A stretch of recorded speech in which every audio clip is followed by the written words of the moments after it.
Hello दोस्तों, कैसे आप लोग? उम्मीद करते अच्छे होंगे। देखिए, अभी रेलवे का वैकेंसी आ गया जिसमें एएलपी और टेक्नीशियन दोनों का वैकेंसी आ गया। देखिए, उसके लिए जो है एसपीडी का ये सामान्य विज्ञान यानी स्पेशल साइंस का बुक है, जो कि देखिए इसमें पिछले 31 वर्षों का हल प्रश्न पत्र दिया हुआ है, जिसमें आपको साइंस के सभी प्रश्न इसमें मिलेंगे, जो कि इसमें टोटल 1380 सेट दिया हुआ है। इस वीडियो से पहले अब तक हम एक सेट कंप्लीट करा दिए हैं। अगर आपने उस सेट को नहीं देखे हैं तो प्लेलिस्ट में जाके सभी सेट को देख सकते हैं। आज हम इसका सेट नंबर दूसरा देखेंगे।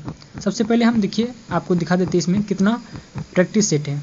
देखिए यहाँ पे देख सकते हैं, इस तरह से जो है टेस्ट पेपर करके इसमें टोटल ये टेस्ट पेपर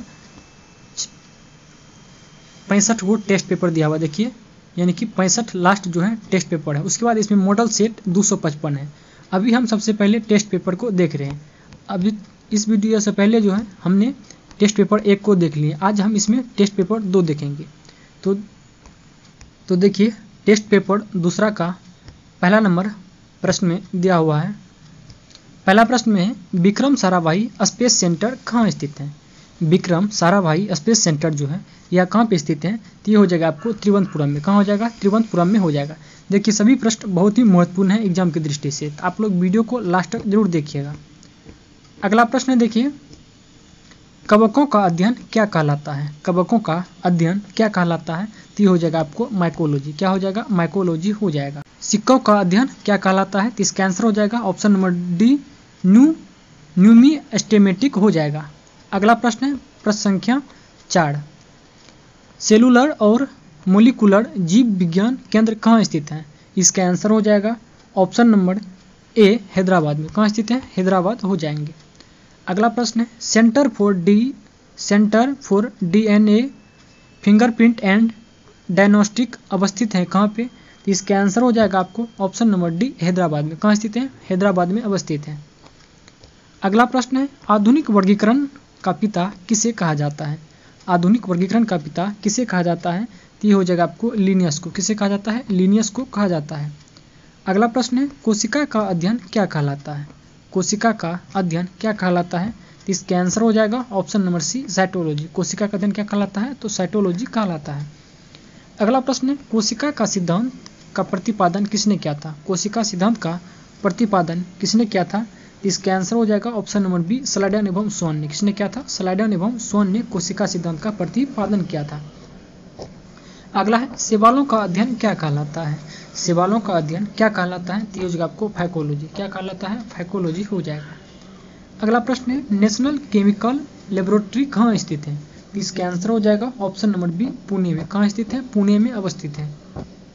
अगला प्रश्न है, देखिए मलेरिया रिसर्च सेंटर कहाँ अवस्थित है? मलेरिया रिसर्च सेंटर जो है यह कहाँ अवस्थित है? तो ये हो जाएगा आपको दिल्ली में। कहाँ अवस्थित है? तो दिल्ली में अवस्थित है। अगला प्रश्न है, अंगूरों का उत्पादन संबंधित है किससे? इसका आंसर हो जाएगा option number D, BT culture से। किससे संबंधित है? बीटी कल्चर से संबंधित है अंगूरों का उत्पादन। अगला प्रश्न है, नेत्र रोग का चिकित्सक कहलाता है? नेत्र रोग का चिकित्सक को क्या कहा जाता है?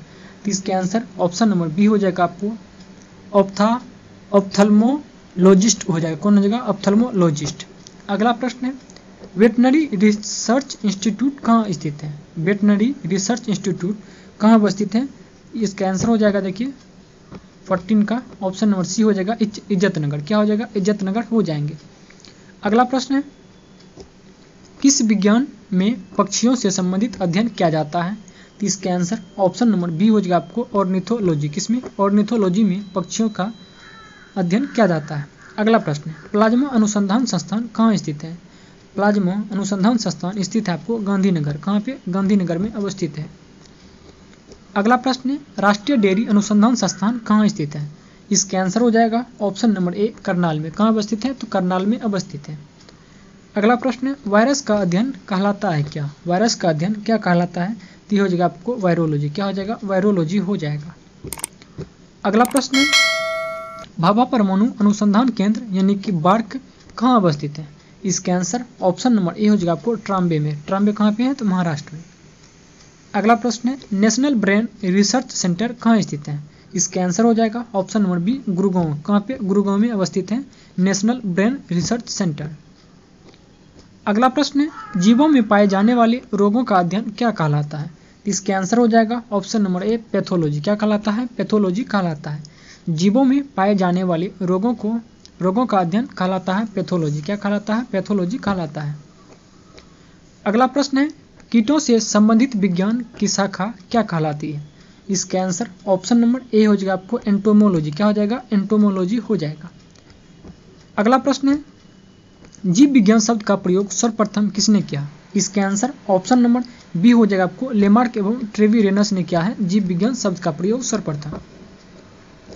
नेक्स्ट प्रश्न है चिकित्सा शास्त्र का जनक किसे कहा जाता है? चिकित्सा शास्त्र का जनक किसे कहा जाता है? तो ये हो जाएगा आपको हिपोक्रेटस को। किसे कहा जाता है? हिपोक्रेटस को चिकित्सा शास्त्र का जनक कहा जाता है। अगला प्रश्न देखिए ट्यूबरकुलोसिस रिसर्च सेंटर कहाँ अवस्थित है? ट्यूबरकुलोसिस रिसर्च सेंटर जो है ये कहाँ अवस्थित है? तो ये हो जाएगा आपको चेन्नई में। कहाँ अवस्थित है? चेन्नई में अवस्थित है। अगला प्रश्न है सेंटर फॉर एडवांस टेक्नोलॉजी यानी कि कैट कहाँ अवस्थित है? इसका आंसर ऑप्शन नंबर ए हो जाएगा आपको इंदौर में। कहाँ अवस्थित है? Centre for advance technology Indore में अवस्थित है। अगला प्रश्न है मधुमक्खी पालन का संबंधित किससे है? मधुमक्खी पालन संबंधित किससे है? ये हो जाएगा आपको एपीकल्चर से। किससे? एपीकल्चर से संबंधित है मधुमक्खी पालन। अगला प्रश्न देखते हैं प्रश्न संख्या 28 भूकंपों का अध्ययन क्या कहलाता है? भूकंप का अध्ययन क्या कहलाता है? इसके आंसर ऑप्शन नंबर बी हो जाएगा आपको सिस्मोलॉजी। क्या हो जाएगा? सिस्मोलॉजी हो जाएंगे।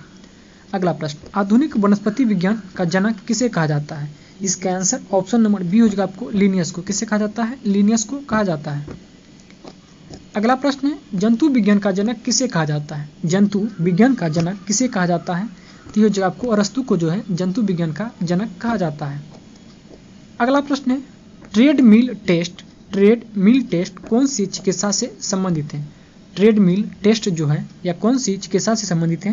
तो ये हो जाएगा आपको हृदय से। किससे? हृदय से संबंधित है। अगला प्रश्न है होमोसेपियंस किसका वैज्ञानिक नाम है? होमोसेपियंस जो है यह मनुष्य का वैज्ञानिक नाम है। किसका? मनुष्य का। अगला प्रश्न है स्वप्नों का अध्ययन क्या कहलाता है? स्वप्नों का अध्ययन क्या कहलाता है? ये हो जाएगा आपको ओनिडोलॉजी। क्या हो जाएगा? ओनिडोलॉजी कहलाता है। अगला प्रश्न है केंद्रीय वनस्पति अनुसंधान संस्थान कहाँ अवस्थित है? इसका आंसर हो जाएगा ऑप्शन नंबर ए लखनऊ में। कहाँ पे? लखनऊ में जो है केंद्रीय वनस्पति अनुसंधान संस्थान अवस्थित है। अगला प्रश्न है फलों का अध्ययन क्या कहलाता है? फलों का अध्ययन क्या कहलाता है? तो ये हो जाएगा आपको पोमोलॉजी। क्या हो जाएगा? पोमोलॉजी हो जाएंगे। अगला प्रश्न मानव विकास का अध्ययन क्या कहलाता है? मानव विकास का अध्ययन क्या कहलाता है? तो ये हो जाएगा आपको एंथ्रोपोलॉजी। क्या हो जाएगा? एंथ्रोपोलॉजी मानव विकास का अध्ययन कहलाता है। अगला प्रश्न है ओस्टियोलॉजी किसका अध्ययन है? ओस्टियोलॉजी जो है या किसका अध्ययन है? तो ये हो जाएगा आपको अस्थियों का। ओस्टियोलॉजी अस्थियों के अध्ययन को कहा जाता है। अगला प्रश्न है केंद्रीय औषधि अनुसंधान संस्थान कहाँ अवस्थित है? इसका आंसर हो जाएगा ऑप्शन नंबर ए लखनऊ में। केंद्रीय औषधि अनुसंधान संस्थान लखनऊ में अवस्थित है। कहाँ पे? लखनऊ में। अगला प्रश्न है केंद्रीय चावल अनुसंधान संस्थान कहाँ अवस्थित है? केंद्रीय चावल पूछेगा। इसका आंसर हो जाएगा आपको option number C Cuttack Odisha में। कहाँ पे? कटक ओडिशा। आज के वीडियो का देखिए लास्ट प्रश्न है कीटों का अध्ययन क्या कहलाता है? कीटों का अध्ययन कहलाता है आपको एंटोमोलॉजी। क्या कहलाता है? एंटोमोलॉजी कहलाता है। देखिए अगर वीडियो आपको पसंद आएंगे तो प्लीज़ आप लोग वीडियो को लाइक कीजिएगा। किसी प्रकार की दिक्कत है आप कमेंट में जरूर बताइएगा। देखिए इसी तरह हर एक सेट में 35 से 40 क्वेश्चन के आसपास है। हम सभी सेट को इसी तरह कंप्लीट कराएंगे। अगर आप चैनल पर पहली बार आएंगे तो प्लीज़ चैनल को सब्सक्राइब कर लीजिएगा। इसके बाद मिलते हैं अगले वीडियो में। तब के लिए धन्यवाद।